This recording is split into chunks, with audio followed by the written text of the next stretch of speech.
Mesdames et bonjour, messieurs, surtout bienvenue dans Eldorado Show. Eldorado Show, comme vous le savez, l'émission qui vous parle du Congo et nous, les Congolais qui vivent ici en République sud-africaine et surtout tous les Congolais qui vivent à l'étranger. Donc, nous sommes aujourd'hui au volume 17, comme d'habitude, au volume 17 où nous allons vous parler aujourd'hui du combat des combattants ici à Cape Town parce que il y a beaucoup de choses qui se disent au milieu de la communauté congolaise en ce qui concerne les combattants. Aujourd'hui, il y avait des Congolais qui étaient arrêtés et qui étaient dans des prisons la semaine passée.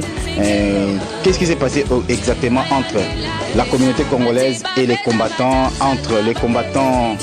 Beaucoup de choses qui se sont dites et mingi et vraiment qui n'a combat ba congolais ya ngwana lelo to yaki mingi ko sololana o ya zali bongo moto toki ko présenter ici parce que ko moto aza ko kambape ba combattant awa na Cape Town na ville auto ko sa l'émission oyo ya ngwana pona ko sepesa bino pona ko éclaircir bino na makambo nyonso eleki autour ya combat ya ba combattant awa na Cape Town to ngai ko sololana moko ya ba Kambi Toba dirijaka combat ya ba combattant na Cape Town, monsieur Mike Alomba oyo tobenga kemi président Mike azali bongo né na lobaki l'un des responsables qui gère un peu les combattants ici en Afrique, ici pas seulement les combattants mais presque la communauté congolaise ici. Na ye moko to solo la pe to yeba eloko nini vraiment et les cas qui entre les combattants au bakanga qui bango est-ce que le babimi to bandeko na biso oyo pe bazwa ki makamona ba combattants dossier nango ekosuka wapi pe makambo nyonso eleki na communauté pe évolution ya musala ba combattants na Cape Town ezeko kende ndengeni. Donc nous sommes déjà avec le président Mike Alomba et avec lui nous allons discuter, nous allons en parler et je vous invite vraiment à nous suivre très de près. Bonjour président Mike. Bonjour Eldorado. Merci vraiment de l'opportunité de tout le monde. Je crois que vraiment na émission na Eldorado Show, station de zone Loba. Tout le monde quand même ngai mo personnellement na monaki ba combattant nyonso bazaki arrêté ba kangama ki na ba prison mais mikolo le kaki na moni ba bimi. En tout cas, merci quand même pour la batwing ba que les combattants ne sont pas organisés mais na monique tous les combattants qui étaient arrêtés ba bimi libanda.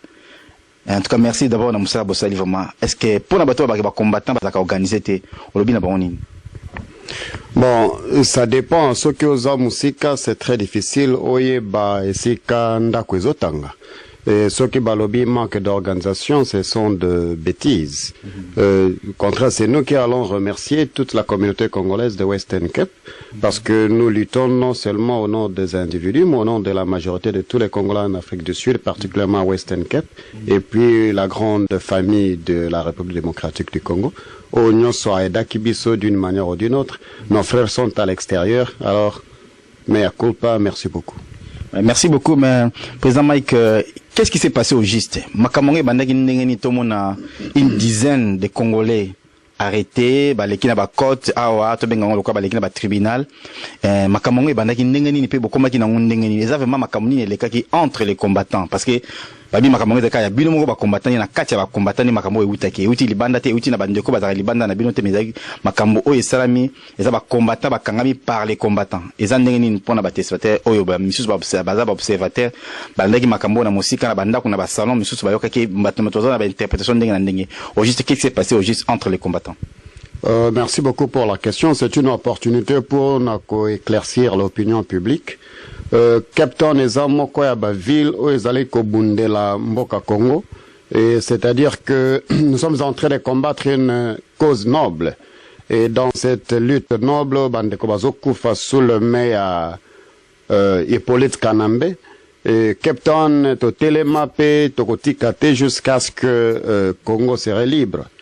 Il s'est fait que Église Mama Langi ere bandaki bandaka na mama na biso ote kokufa mama Deborah et liwalo kola e ponaka mutute koma kitura ya mama Deborah il a eu des arguments avec mokope ya bandimi ya église wana alors babetana ki bagazon selon ce qu'il nous a été rapporté et le lendemain maman a kufaki et c'est soit qui la communauté à tel point que église et Sundola qui cofondateur même à l'église. Alors, nous, en tant que dirigeants de la communauté, et il nous a été mandaté depuis le 5 février de cette année, après que les élections ont eu lieu, nous avons pris les devants. Parce que Maman Deborah, c'était une Congolaise et elle faisait partie de la communauté. Alors, nous avons pris les devants au Congola qui Bambongo et Salaki 29 000 rentes Et ce qui a permis à ce que Totinda et Bembe à Mama na Kinshasa. Alors, la communauté dans son ensemble a pris la décision que cette église devrait fermer d'abord les portes pour au-dedans ce qui se passe.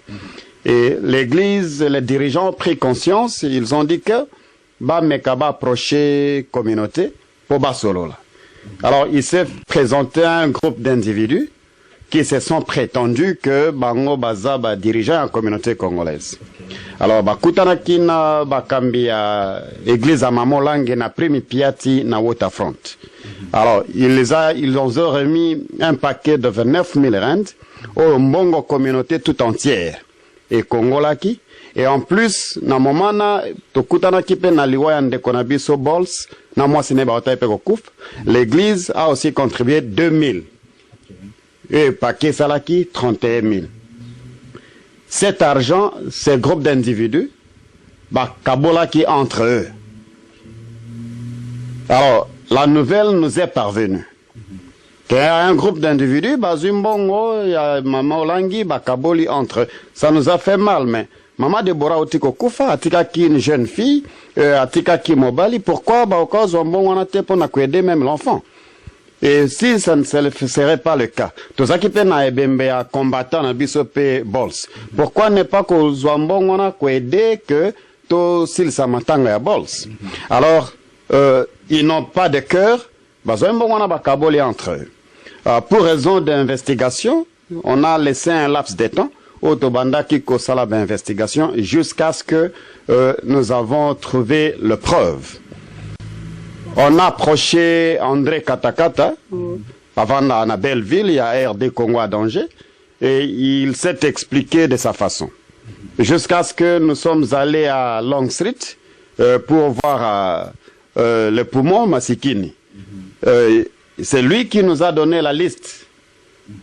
Il y a Batutu au Bazalaki na réunion anape Bamontan moko na moko azwaki. Alors de là tozongaki na place au Bakongolais to mesana kokuta na ville à Armatungulu. Et j'ai reçu un coup de fil, il y a Bols Boluka. Il est venu, il nous a rejoignis. Toujours dans attitude d'intimidation quand Ndenge pe Andraya qui a manqué ba mama baninga et il a été corrigé. Et de là, les gens se sont dit que non, on ne doit pas s'arrêter seulement parce que ces gens, Tobundakana Bango, et Bakeko Bebisa lutte Nabiso. Les gens peuvent se dire, parce que Bango Bazolo Bezaki Djendana Bango, ça n'a rien à voir avec Mbongo Kabila. Notre problème, c'est quoi? Mbongo Kongwamaki et Kongwamaki au nom de la communauté. Église et Zongi Simbongo et Zongaki au nom de la communauté. Ouais. Or qu'un groupe d'individus de 12 personnes ne représente pas la majorité de la communauté congolaise. Alors, c'est là où le problème se trouve.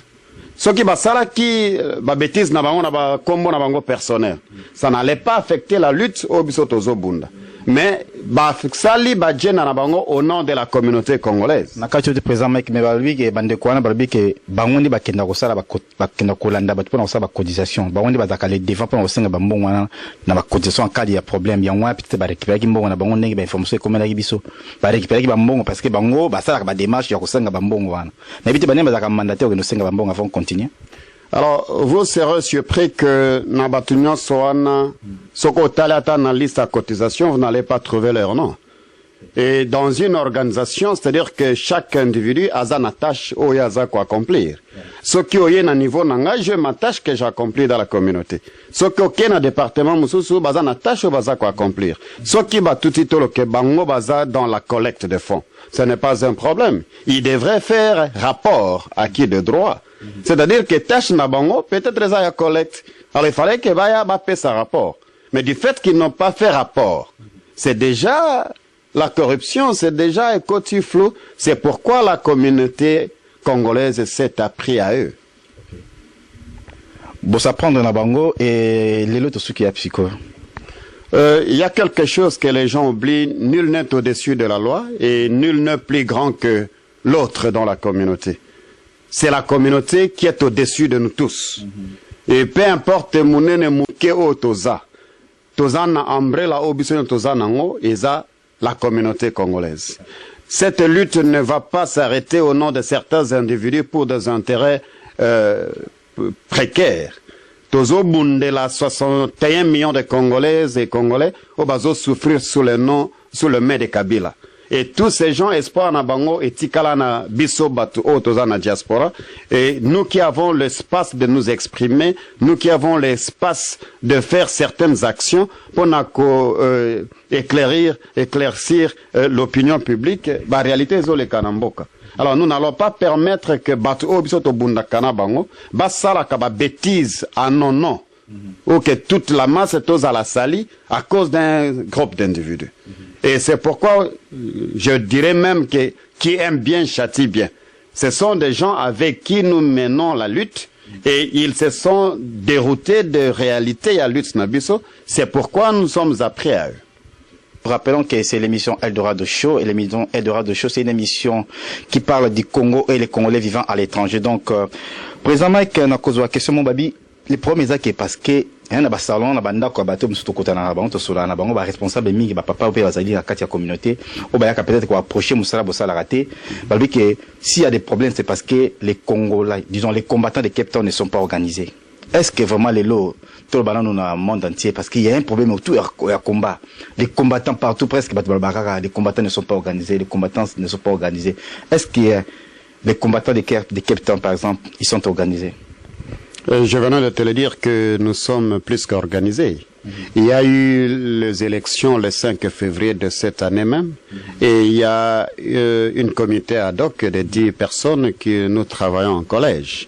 Et cette comité, tous ont préparé les élections pour tout coordonner via Congolais, spécialement dans Western Cape. Ça veut dire, à part les combats, tous ont bundapo na mboka Congo, nous avons un combat sur le terrain. Oh, il y a des Congolais. Alors, nous devons voler différentes. Total à Congo à droite, et puis total à comme la communauté ici à gauche. Donc, nous sommes organisés, et ce n'est pas bon à spéculer de loin. Il faut nous approcher, et puis il faut approcher les gens qui peuvent te donner des informations, des sources. Ce n'est pas au bazana un mot à dire, au bazana une certaine lumière ndé beaucoup d'informations. Tout ça télé n'a pas spéculation ouais tout ça télé n'a pas spéculation ba combattant ba kangamaki donc balelo ezaki nombre de combattants qui étaient arrêtés bazaki combien ngai mona monaki presque lobby parce que une grande partie bazaki libanda na habité yo en tant que parmi bateau bazo kamba musala toko le balelo na batéspectateurs bakangamaki combien de combattants et combien bazali arrêtés et que procédure siko parce que makambo comme na niveau de justice est-ce que procédure judiciaire et sili to il y a encore des dossiers en cours bato les canaba code parce que babi na Afrique diso bakangi eza après 2 mois rozonga sur na code est-ce que bande kona ba vie na bon un risque était par rapport à makambo procédure judiciaire. Vous savez, j'ai toujours dit que vous allez s'engoming un jour na kufa po na mboka Congo et dans ce cas tokoti si kombo na livre histoire à mboka kena kufa na maladie mobo ya soni ebemepe yo kisoni ba combattant bakangamaki combien pe lelo banani bazali banda pe procédure judiciaire est-ce que bande kona ba vous allez poursuivre lelo bien après demain par rapport à la loi Afrique ici ndenge ezali que so continue en prison vie non me komika ko kendaka na côte ko samba na biti makambo ezande ni pona ko éclaircir un peu l'opinion. Bon, il y a quelque chose que les gens doivent comprendre lelo. Pourquoi bande konabiso bakangamaki? Bakangamaki parce que eresalaki que to longwe na Long Street il fallait to mona ndeko mususu waza na Woodstock et to komi wana embuscade et c'est salemaki. Alors, embuscade de Salemi, bande konabiso mususu bakangamaki d'abord pour la public violence. Et mon copain public violence sur expliquer bato ba dans le monde entier parce que mususu ba francophone bande konabiso ba dans la France partout dans les pays francophones public violence c'est-à-dire public violence veut dire violence publique, c'est-à-dire que tu perturbes qui ordre public. Et selon la loi sud-africaine, une telle démonstration ne pouvait se faire que lorsque vous avez eu une autorisation en premier lieu. Alors, c'est-à-dire que tu bukaki mibeko, yango bakangamaki. Après que bakangamaki ndeko na bisope afongola ki caisse. Alors que bon les vaquiers et que mbongo na 7800 p et bungaki. Alors nous sommes retrouvés na caisse ya public violence et puis qu'est-ce qu'il y a? Il y a kidnapping, non, il y a robbery. Alors, ba sali ba investigation, tokoma ki na niveau ya côte, et comme un décopo ya longo la caisse, il faut communauté, et donc c'est là 7800. Ça, et ça qui, moi, makanisi ya kokabwana. Parce que les gens se sont dit, ah, bandeko d'abord, ba sali mabe. Ils ne se sont pas excusés auprès de la communauté. Ils n'ont pas fourni aucune explication. Et en dessus de ça, il faut bazong c'est le mbongo. Alors, tout le monde a préféré, tant mieux qu'au Congo la mbongo, peu importe les montants. Bandeko babima, que ko mbongo, ko renforcer kakamubatu oyo, basali mabe. C'est-à-dire que babimi sous caution, jour il y a procès, et pesami, babandokende jusqu'à ce que le procès prendra fin. Donc, trop calmer bandeko na biso au bazar monde entier que bandeko na bimi malgré tout ce qui va se passer, mais bazar libre de tout mouvement. Avec beaucoup d'assurance que bandeko bakangama qui pour une cause noble, une cause juste, et toko kangamal toujours pour combattre l'injustice, pour combattre la corruption, et toko bimarape toujours. Donc, Bissika Bandeko Bobelemi, Bozala avec un cœur bien apaisé, tout le monde est à l'extérieur au moment où je vous parle. Oui, nous continuons avec le président Mec. Bon, à quoi s'attendre maintenant de vos relations avec les autres là? Parce que, bon, ils se disent des combattants. Toujours à côté de l'Obabi, à Cape Town aujourd'hui, il y a deux camps de combattants. Il y a la cour des grands et les combattants ordinaires que tout le monde a de tous les temps. Est-ce que est-ce qu'on peut définir cours des grands? Qu'est-ce que ça peut dire? Moi, je suis de la média, mais j'entends parler qu'il y a des combattants qui ont fait 10 ans dans cette ville, qui vivent en Afrique, ça fait plus de 10 ans. Ça y a elle, combattant cours des grands, et que, Longwe, Moukena, Oyo, combattant ordinaire, connu de tous, quoi. Vous savez, c'est ce que moi j'ai toujours appelé des arguments de faibles. Comment se protéger. Et nous n'avons pas deux groupes de combattants à Cape Town. Les combattants sont réunis autour d'une même famille et il n'y a pas de cours de grands, il n'y a pas de cours de petits. Et ceux qui cours de grands, ils ont de 10 ans plus. Alors, je suis désolé. Moi, j'ai 10 ans plus, mais je ne fais pas parmi cette autre branche. Et il n'y en a même pas groupement quoi à cours de grands. Il n'en existe pas. Donc, combat, ils ont toujours dirigé dans El Moko, la communauté congolaise Mobimba Basutenaka. Je venais de vous dire que la communauté est en train de combattre une cause juste. Est-ce que cours de grands, quelle est la cause de leur cours de grands? Bazo combattre intérêt privé? Bazo combattre la corruption ou bien bazo combattre la volonté de la majorité. Merci. Donc tous on a un dossier ya ba combattant na église maman Olangililo na okaki selon ba rapport na okaki ba binanga que maman Olangi a décidé enfin ya ko kanga provisoirement na église na Cape Town habité na niveau ya bino ba combattant ezaka pona makambo nyonso yango maman Olangi comité na ko arriver à ko kanga église na ye to ezali par rapport ya motivation bino bosala ki to pression bosala ki na niveau ya CFMC a na Cape Town de ngoni que peut-être to arriver lolo na kokanga ya église ya Maman Olangi. Vous savez, il y a un chanteur chrétien aloba ki ndako ya nzambe ezandako epesa kesengo ndako ya nzambe ezandako epesa kabiyano na mituna na biso, mais c'est le contraire que nous vivons à nos églises aujourd'hui. Ce qui otali ko banda Cape Town jusqu'à Weinberg ou bien Kobanda Cape Town et à Belleville, nous avons plus ou moins 153 églises congolaises. Pendant que les églises sud-africaines sont au moins 23. Alors, qu'est-ce qui fait de nous beaucoup plus spirituels que Colomboka? Et bien que notre spiritualité est exagérée, c'est nous qui sommes l'une des communautés la plus désorganisée, la plus pauvre. Alors la prolifération des églises est comme des champignons, je ne vois pas le pourquoi. Ce qui est vraiment pourquoi ne pas se réunir autour d'une même église et puis glorifier le nom du Très-Haut? Alors l'église à Mamolangi, ce qui va prendre des décisions de fermer les portes, c'est parce que d'abord ils sont coupables à eux-mêmes et c'est l'une des églises, ils ont causé beaucoup de distractions dans le foyer belé. Et c'est que Babouzo Bezo le Kana, surtout dans Cape Town, ça accomplir valeur morale, il y a une église.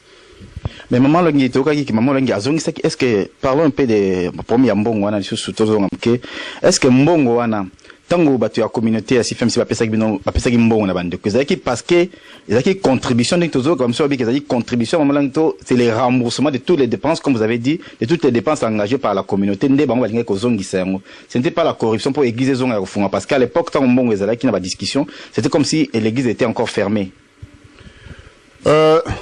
L'église a voulu corrompre la communauté. OK. Parce que à la cour normale des événements, on a demandé à l'église, il y a quoi assister la famille éprouvée. Et que Bakambi, Bamsous, Bakenda, Badjobour, ils se sont écartés complètement. C'est à ce moment-là que la communauté a pris la chose à main. Alors, lorsque on a pris la décision de fermer l'église temporairement pour tout résoudre le désordre qui s'y passe, et l'église peut-être ils ont senti qu'il y avait un manque à gagner. Alors, pour encore remédier à la situation, maintenant ils ont proposé à ce que rembourser le frais que la communauté a dépensé. Et puis, je venais de le dire que, dans le même moment, ils ont contribué 2000. Et l'argent qu'ils ont remboursé de la communauté. Et les 2000 qu'ils ont donné comme contribution pour le deuil de notre ami. Nyonso Bandekwana Balia. Aujourd'hui, parlons un peu de la communauté. Au sein de la communauté, ordre suprême. Que veut dire ordre suprême d'abord? Ce sont des combattants toujours, ce sont des mots de passe ou bien années nakati va combattant l'ordre suprême. Outaki Kolobama Solo ya ba cour des grands 10 ans et plus. C'est-à-dire les soi-disant ba Kokwamboka. Mais nous savons que Kokwamboka eza ba Shakazulu, Kokwamboka eza ba Koisan. Donc Kokwamboka eza ba sud-africain. Et ce qui communauté congolaise se retrouva déraillée. Moi, je vais donner la combe na Bako Kwamboka. Parce que Moutala Kisakanzela baza toujours Simanaï. Nous rappelons que c'est le président Mike Kalomba, l'un des dirigeants de la communauté congolaise ici de Cape Town. Donc, avant de terminer, président Nabité, il y a beaucoup de Congolais qui vous ont suivi, surtout à Cape Town, ils ont battu Bélé Balinga pour s'approcher à Mambosa, à Cape Town, mais Babanga Ratam parce que les Congolais, les combattants ne sont pas organisés. Au cours lancer à peine, n'est pas na Bango, le pays, à travers le monde. Qu'est-ce que aux gens de Lubamoko, D'abord, un combattant, c'est un état d'âme. Être combattant, c'est un état d'esprit. Combattant, ce n'est pas la taille. Combattant, ce n'est pas ta longévité dans la ville. Combattant, au contraire, moi, je crois que un bon combattant, de vrais combattants sont des gens qui viennent d'arriver du pays. Parce qu'ils sont victimes même de la politique de Kabila. Et ils vont combattre avec vivacité. Donc un combattant, c'est un état d'esprit, c'est une prise de conscience. Alors, pour éviter biso de lointain, il faut nous approcher. Nous combattre une cause noble et nous insistons. Et tout ce que nous faisons, non seulement dans le cadre de combat à Congo, nous avons besoin de restructurer ma belle au Cape Town et pour nos Congolais à retrouver valeur oye à Perda dans le main d'autres diasporas. Merci l'initiative. Mais on a tous la question, on a qui retourne à la tête. Babi que bientôt il y aura un consul ici à Cape Town. Qu'est-ce que vous en pensez au niveau de la communauté congolaise? Les consuls, est-ce que ce sera les consuls du peuple? D'abord, l'ambassade qui est à Pretoria, ce n'est pas une ambassade congolaise. Ça, c'est une ambassade à les ennemis de Congolais. Alors, nous aimerions que la volonté du peuple soit respectée et que Congolais quitte Samabo côté jusqu'à ce que notre voix soit attendue. Et si c'est un consul d'intérêt national, soyez le bienvenu. Votre mot de la fin pour terminer? Notre mot de la fin, s'il faut nous atteindre, vous pouvez toujours contacter l'émission Eldorado Show. Et nous sommes à la disponibilité de tout le monde. Boyo Kakao Bozoyo Kate, nous combattons un combat noble et notre lutte continuera jusqu'à ce que le Congo soit libéré de main de Hippolyte Kanambe et nous allons transformer la communauté congolaise et tous ensemble, nous y vaincrons. Merci donc, c'était là Monsieur Mike Alomba, il est parmi les dirigeants qui gèrent la communauté congolaise ici à Cape Town, donc c'était avec lui que nous avons voulu parler un peu de tout ce qui s'est passé au sein de notre communauté ici à Cape Town. Grand merci à Pichu qui a tenu la caméra, nous étions assistés aussi avec Maître Johnny Mundeke, merci Président Nathan disposé pour l'émission en tout cas, donc je vous rejoins tout à l'heure pour la suite de cette émission. Merci. Capitaine Yasser Sabou Bitini ni mavula musuni bololo sud de la discipline promotion et Fokananga. Alors nazali parmi ba combattants oyo ba outi prison na kati ya Cape Town na Afrique du Sud. Alors to kotaki prison tozaki au nombre de 12. 7 personnes babimaka na côte biso tokenaka Paul Small. Tokenaka Paul Small na ba 5 personnes. Ngai capitaine Yasser Sabou nazasu na sergent nanga premier sergent Armand Okito Osamalo la 31e nazana Pichu Njokumbangu Ngubumbangu nazana général Malila nazali na Dadi. Alors le soban se tozali na prison ne nazo ba boy tobimi déjà libanda yango wana na félicité ba combattant mingi ya France ya Londres mokili mombesika bovandi na ndenge bo sali moi geste tobima libanda en tout cas na sili ko tombela bino merci à mingi. En tout cas, Tobimi na makasi ya ba combattant Cape Town pe ba combattant libanda mokili mobimba. États-Unis, Canada, Europe, Londres, Australie, singetambola ki mokili mobimba alors ba tindi ba cotisation na bango penza to sepeli mingi. Na bosani pe général Aiglete kuna na Londres en tout cas félicitations. Bipo na communauté congolaise eloko asuka na kolobezande boye congolais nyoso siko zali telema pamba tembo ke sekei. Monguna wana Hippolyte Kanambe obo benga Kabila. Donc mboka na msezi ali occupé, nous sommes sous occupés par ba Rwandais na ba étrangers batoni na mboka congolais sikano so vandi telema kolala te. Tozo bundela mboka tilit na biso ekosila tokolonga tokoya na mboka na biso. Bon ngai komona nga Richard Lungila nazali moko ba combattant na mboka oyo to bandi ko bunda mwakala. Alors naza pe moko bakangama qui est justement dernièrement awa parmi les 10 plus 2 au bakangama qui simanango. On a roloba ezali que combat obiso tozo bunda ezali juste et noble. Ezali pona intérêt ya mboka na biso Congo. Alors biso tant que ban na Congo toko permettre jamais Congo ezala diviser to ezala prise na ba paya. Alors bao nyonso basali likopa po biso to bimate to bimi po ba combattant toza toujours très fort. Bazala qui est l'obélé pour supporter biso na libanda ba contribuer pour to bimalelo. Alors to continue toujours ko bundela mboka na biso tina suka donc mutu moko to akolemisa combat. Donc ça juste noble.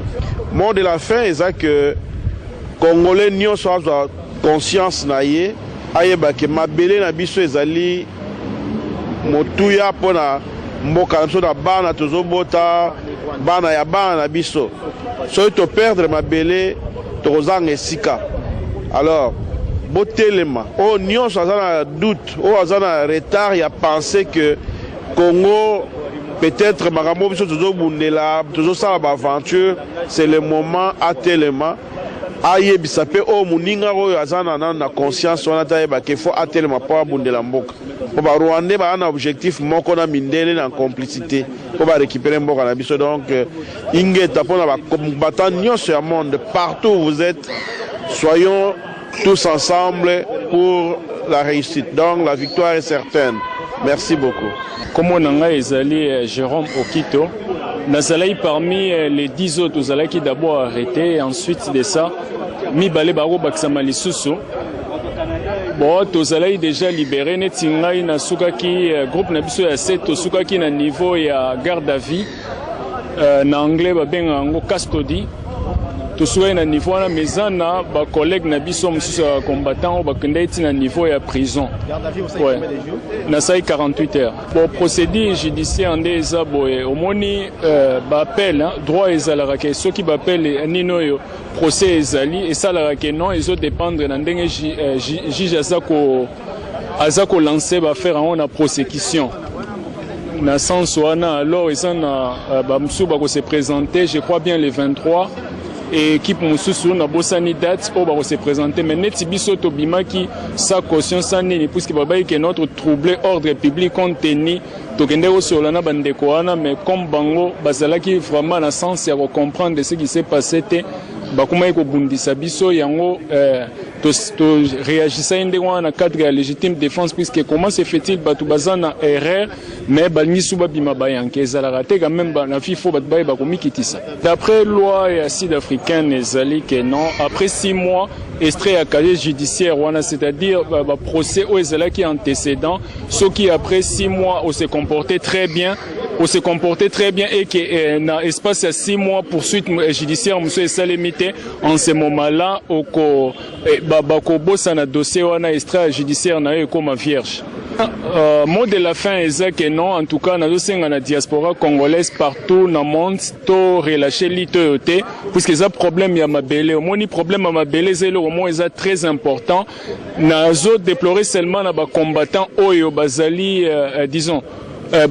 Congolais oyo bazali ko supporter les mal au moment où Kanambe na Kagame bazana plan na bango ya ko pouvoir ko balkaniser Congo puisque lorsque la balkanisation déjà basi ba récit première sorte de balkanisation c'est-à-dire ba affaiblir peuple congolais ba priver bango Damas ba priver bango pouvoir ya ko réagir ya moni même na Kinshasa neza moi mobulu batu ba réagir puisque déjà bat balia kate et tout consort là c'est ainsi que biso diaspora vraiment to travailler musala na ndenge moya bien quelque part peut-être to sala musala bien puisque tozana bato basa ko supporter ba bêtise tozana ba famille na bango awa tozo visiter bango te na ngai vraiment to changer dimension ya combat. Merci beaucoup bandeko bozolanda comme on a bishop yende naza moko ya ba pasteur oyo vraiment s'intéresse ka mingi makambo ya mboka.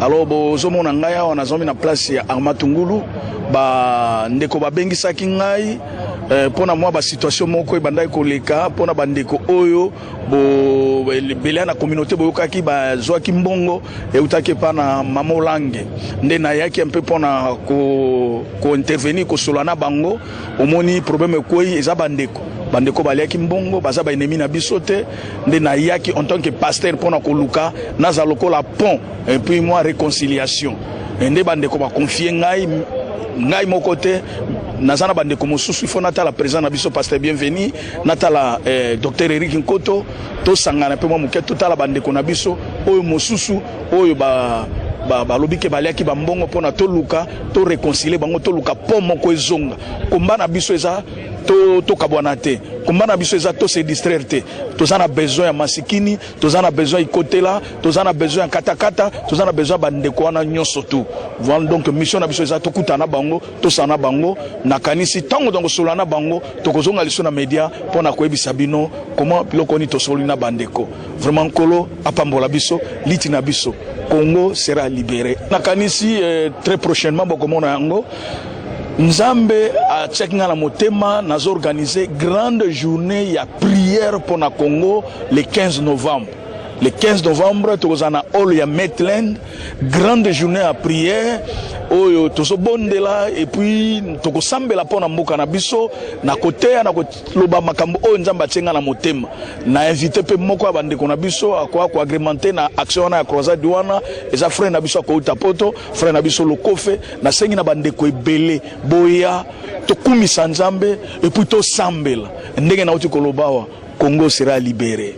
Le lot qui a commencé à mise au point la situation de awa na Cape Town pour la bande on a biso oyo bakangamaki les deux to kamata to sangana kina elongona ba pasteur pour nako zo charge nyonso ya makambo le kana ki awa na to pesa ba pasteur ba landela likambango neto yeba après avoir so ba pasteur ba meme biso ndenge evolution makambo auto charger bango basala neto yeba ni to ko décider pour na ko sala pour na ba ndeko oyo to zaki na bon problème na Cape Town ko makambo limbisa vraiment je ne crois pas vraiment que biso to ko sala na ko limbisa dans le vide sans que ba pasteur ba meme na biso ba étation na bango oyo bango ba kanisi nanu momentanément avant biso to limbisa bango biso to limbisa bato ba solo nanu na ba pasteur to tindi bango te ba solo na bango te to yoki nanu eloko te ba moto limbisi bango donc ba pasteur ba aider biso nanu ba senga na bolimbisi d'avance te ba kene nanu ba yela biso rapport comme ça biso to ba partir à rapport wana nde to ba soki to limbisa bande ko na biso ou bien to limbisa te to ba neni to sala donc voilà c'est un peu ça. Ngai bandeko bakangama na Cape Town pour na combat o ezali o toza obunda kaka entre nous donc cela veut dire babimi bazali banda baza free donc naza ko rassurer na bandeko nyonso surtout que combat na biso ko toza affaibli par biso moroté donc moi babiloko mabele qui oui bien sûr entre biso mais toza kaka together et puis to continuer combattre na suka et la libération Congo na biso donc c'est un peu ça. Comment ngai Emmanuel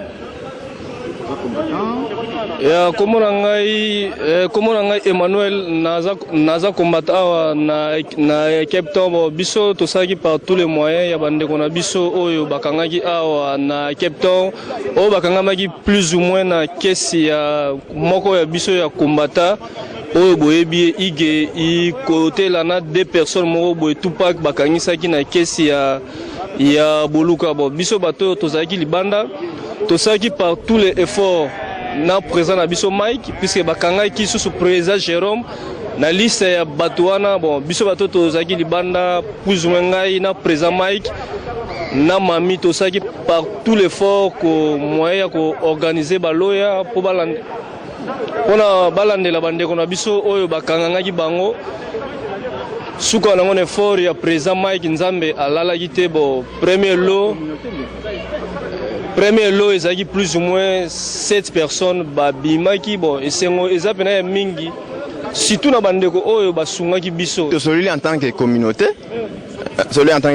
to sololi mais normalement toujours moi solution toujours ezana ndenge ke to pesi ngam stu na nini makambo to pesi wana maboko ba pasteur pour passer basengi ke non yame to okene na ndenge tozokende wana ya bitumba ndenge kubunda wana to kwene ndenge wana bapase basengi ke ndenge za wana to pesa ngo responsabilité wana bango ba okende kosolo na bandeko oyo o bakendaki place wana o bazwaki mbongo wana dia nini ya ndeko akufaki o bazongisaki na église ya mama Hollande osala réunion na biso comme d'habitude toza na réunion na biso awa chaque dimanche selon ndenge batindela biso ba SMS toyaka tokutana batomeka kosolola makambo eza kotala mboka na biso parce que toyebi déjà que sans biso ba congolais mboka na biso ekozala libéré jamais mboka na biso eza ya kokufa na kati ya occupation ya ba impositeur oyo toza koyeba bien ba uta ba paya o baza na kati ya mboka na biso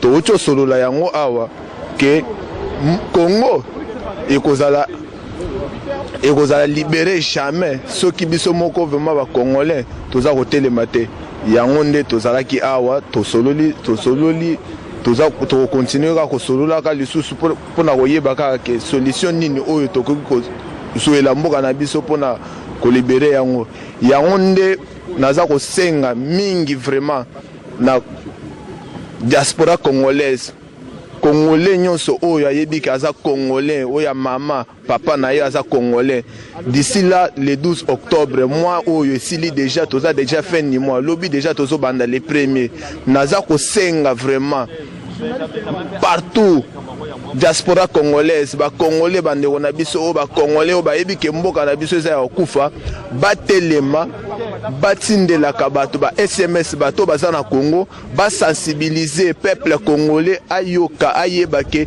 Congo na biso il faut ezala libérer le 12 octobre oyo François Hollande oyo azokende pona ba intérêt na ye peuple congolais to sensibiliser peuple congolais abima libanda bakinois surtout na Kinshasa bakinois babima libanda le 12 octobre wana ceux qui François Hollande aza démocrate bakopesa ordre ya koboma bato te ceux qui azokende pona ba intérêt na ye bakotika baboma peuple congolais mais tozo senga mboka jamais ekozala libéré kaka na bandaku te bakinois baza kovanda na bandaku peuple na biso so vanda na ndako bandako wana bakomo vanda kutu bazo vanda 6 familles na ndako moko 8 familles bokomo vanda na ndako moko mais bozo tika ka impositeur wana aza ko tchaka ka loi aza ko boma kaka tango bino boza ko négliger boza ko sala elo mo te na minute boyebi que combien de nos mamans au baza violés na minute combien de nos parents au baza ko boma bango chaque jour abande ko na biso na est baza ko kufa mais mboka eza na bomengo mboka eza na nyonso yango nde naza ko senga mingi vraiment bande ko na biso ba congolais to telema to sensibiliser to continuer to lutter kaka ti lutte oyo ko selaka ti mukolo Hippolyte Kanambe Enyenzi oyo baza ko benga Joseph Kabila akufi ou soit tobomie ou soit tobengani na mboka na biso président Tshisekedi abandi musala donc la lutte continue ingeta ndeza force omoni bango basali retrait ezolakisa ke biso na bapasteur toza ndenge toza lokola tosolola toyokana na bango mais na communauté mutu impozaka za te yango moni lokola basengaki dossier biso topesi bango dossier ba revoir yango na certain temps soki bato wana base me conduire et que ba reconnaître so eloko te biso bato bakangami ba musu babeti ba 11-12 jours na prison que a manqué musala a eu des défauts na palais mais to mesure on nous pamba parce que to l'accès que différence c'est biso to travailler dans mi tout au départ avant même to comme en violence donc ceux qui va continuer car na ndengo na ceux qui va répondre positivement maintenant pasteur dans plan B roya comme on est officiellement na place Amatungu les l'accès que tout est arrangé donc batunyo so bakangama ki babimi pe na ba voix na ba moyen oyo kaka tamuke to zaki nango to sali donc oyo tikali nde ensemble c'est pas moi Doudou qui décide c'est pas Jérôme, Mike, Léonard, tout comme son nom. Ensemble, na batu mususu kutu bayaka te ba pesa ba idée na bango na parti andako. C'est pourquoi moni ensemble na bino ba journaliste donc bo pour ça et que bino pa ba journaliste bozala ki menacer na batu wana kaka ndenge bazala ki lokola virus na kati ya communauté. Donc siko boza 100% libre ya ko sala loko elingi communauté. Comme on Léonard Mulunda, naza l'un des grands combattants à Cape Town, je suis dans les affaires politiques depuis 1991 na Congo to Bundelaka. Le loto zalaki na rencontre moko awa ya munene na place Armatungulu. Place to sinomaki yango Armatungulu pona ko rendre hommage na combattant na biso oyo akendaki na Congo alakisi Kabila ke vraiment Kabila aza mwana mboka te. Alors kombo wana ekokufa jamais. To zalaki awa parce que bandeko na biso ba grand combattant ba Bundelaka mboko oyo bazalaki arrêté parce que bandaki ko soutenir eloko moko eza juste parce que koza vraiment eloko moko ilingaki côté la ba combattant et diviser ba combattant pona ba biloko moko ya mike alors bandeko na biso ba se portaki garant po ba porter correction na eloko ya mabebe bandako salema bazalaki arrêté mais au nom ya force ya communauté congolaise au nom ya force ya ba combattant Batouana babimaki vraiment victoire et zongaki et pas ya ba combattant yango wana tozalaki lelo awa poto solo la makambo lit.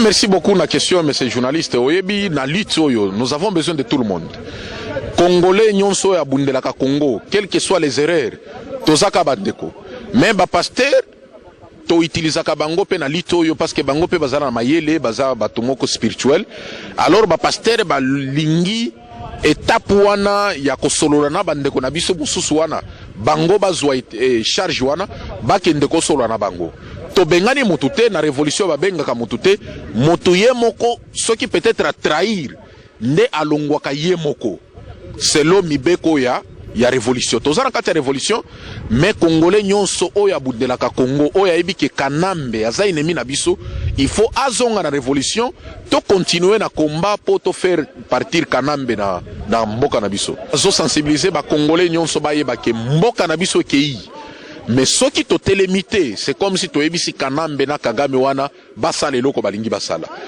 to kutana to zonga na lutte na biso eza juste tôt ou tard nous allons vaincre to récupérer mboka na biso na maboko ya banguna donc nazo lancer appel pathétique na bandeko nyonso bakolanda ngai baya ozala mwasi ozala mwana ozala mukolo yaka na kati ya révolution to bundela Congo parce que na ba révolution nyonso diaspora nde liberaka mboka Alors nous, en tant que diaspora, nous avons la lourde charge de récupérer notre pays et zongana maboko ya biso moko ba congolais to diriger mboka na biso. Bon, toza na place tobengi Armand Tungulu. Alors tozaki na assemblée générale, fallait moi mise au point ya ba réalité ça que s'est passé sur le terrain. N'a rassuré d'abord l'opinion publique que ba combattant à Captain bako kabona ka jamais. Toza lokola misapi à loboko. Et que nous sommes beaucoup plus unis qu'avant. Toza na comité de sages na biso, mingi eza ba pasteur na ba tumsus. Alors to kutani to sololi, bangonde bazui dossier oyo en main. Toza kina bishop yende na ba tumsus yende azui responsabilité na. Et luka kutana bande kona biso mususu oyo tozalaki na conflit, nous sommes en famille, ça arrive, et tozo luka komtala dans résoudre le désordre dans la mesure du possible. Et bande konyo so bazali banda et nasi bozalaki bomonaki mokile tondaki, c'est-à-dire que c'était la joie parfaite, to kutanaki to sepeli, tout le monde est à l'extérieur. Bande konyo so bazali banda dans toute le diaspora, tozala distraite. Hippolyte Kanambe a utilisé toutes les voies et moyens pour dissoudre biso. Mais la lutte na biso eza lutte à une cause juste. Kaka nenge pepe kala lobaki tokolonga. Tous à l'emporter na distraction te, tous à l'emporter na ba sentiment, ya ba ambiance te, tous se focaliser parce qu'il y a plus ou moins 70 millions de Congolaises et Congolais. Oyo espoir na bango eza et pas na biso. Alors ce qui toza distrait, c'est-à-dire que nous sacrifions toute une nation. Merci.